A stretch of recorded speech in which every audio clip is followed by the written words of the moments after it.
اور پھر آگے لکھتے ہیں کہ امام ابن ابی شیبہ نے سند صحیح کے ساتھ مالک الداری سے یہ روایت کی ہے کہ حضرت عمر رضی اللہ تعالی عنہ کے زمانے میں لوگوں پر قحط پڑ گیا، پس ایک شخص نبی کریم صلی اللہ علیہ وسلم کی قبر پر گیا۔ یہ ان لوگوں کے لیے جواب ہے، ذرا غور کر لیں، کہ جو کہتے ہیں جی سرکار کے زندگی میں تو ٹھیک ہے وسیلہ ہو سکتا تھا، اب نہیں، وہ ذرا غور سے اس کو سماعت فرمائیں۔ اور نقل کرنے والے ابن حجر اسقلانی ہیں رضی اللہ تعالی عنہ، فتح الباری میں نقل کر رہے ہیں، ہر مکتب فکر اس کو قبول کرتا ہے، اور کتنی عظیم بات انہوں نے لکھی ہے۔ افسوس ہوتا ہے کہ یہ باتیں چھپا لی جائیں، ان باتوں کو زبان پہ لایا نہ جائے، ان باتوں کا ذکر ہی نہ کیا جائے۔ سوال پیدا ہوتا ہے کہ کیوں؟ آخر ان باتوں کو چھپانے کی کیا ضرورت ہے؟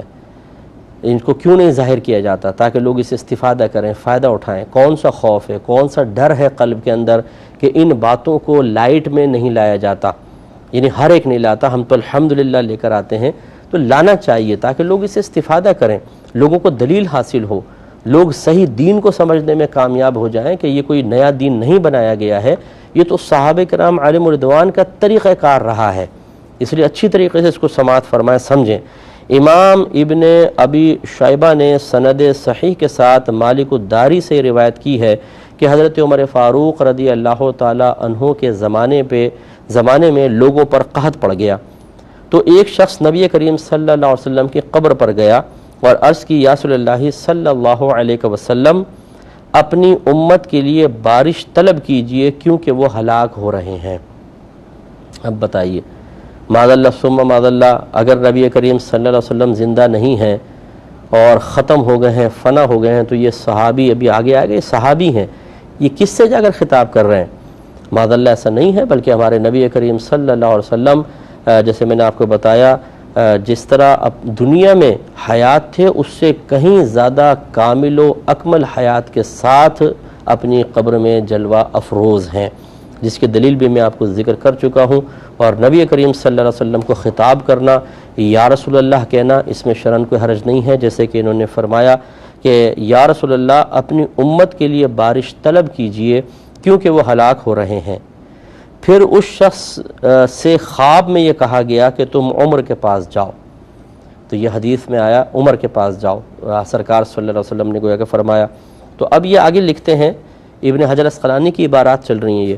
کہ سائف نے فتوح میں ذکر کیا ہے کہ جس شخص نے یہ خواب دیکھا تھا وہ حضرت بلال بن حارث مزنی رضی اللہ تعالی عنہ تھے، جو صحابی ہیں۔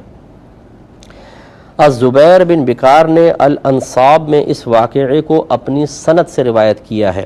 اور بتایا ہے کہ کس وقت حضرت عمر بن الخطاب رضی اللہ تعالی عنہ نے حضرت ابن عباس رضی اللہ تعالی عنہما کے وسیلے سے دعا کی تھی۔ حضرت عمر فاروق رضی اللہ تعالی عنہ نے دعا میں یہ کہا، اے اللہ، ہر مصیبت کسی گناہ کی وجہ سے آتی ہے اور ہر مصیبت صرف توبہ سے دور ہوتی ہے، اور یہ قوم اس مصیبت میں میرے پاس آئی ہے،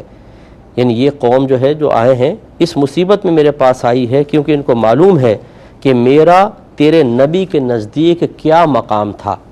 اور ہم نے تیری طرف اپنے گناہگار ہاتھ اٹھائے ہوئے ہیں اور توبہ کے ساتھ اپنی پیشانیاں تیرے حضور جھکائی ہوئی ہیں، تو ہم پر بارش نازل فرما۔ راوی کہتے ہیں کہ پھر پہاڑوں کی مثل آسمان پر بادل امڈ آئے اور اتنی بارش ہوئی کہ زمین سرسبز ہو گئی اور لوگ خوشحال ہو گئے۔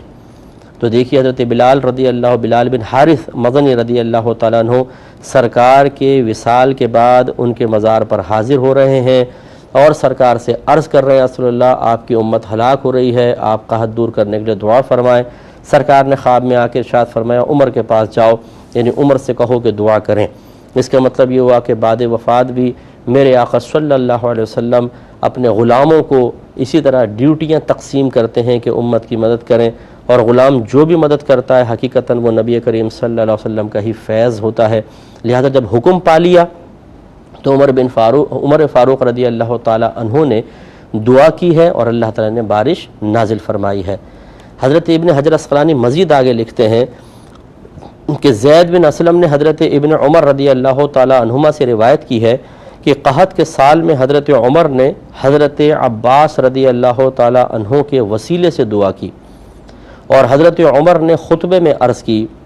کہ رسول اللہ صلی اللہ علیہ وسلم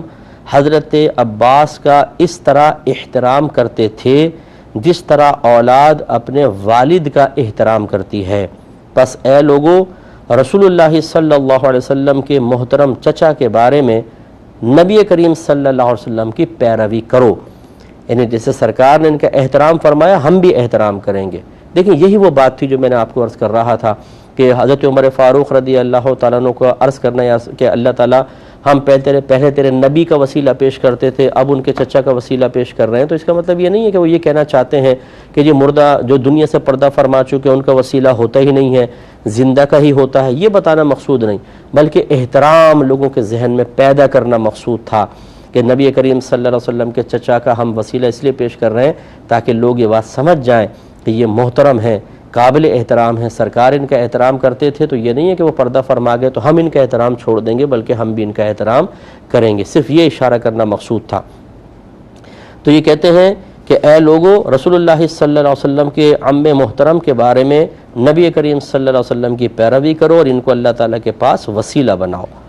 پس وہ ابھی وہاں سے روانہ ہوئے تھے کہ بارش ہو گئی۔ تھوڑی سی روایت اور باقی ہے، انشاءاللہ نیکسٹ پروگرام میں اس کو کمپلیٹ کروں گا۔ وآخر دعوانا ان الحمدللہ رب العالمین۔ اللہم صلی علی محمد وعلی آلہ وصحبہ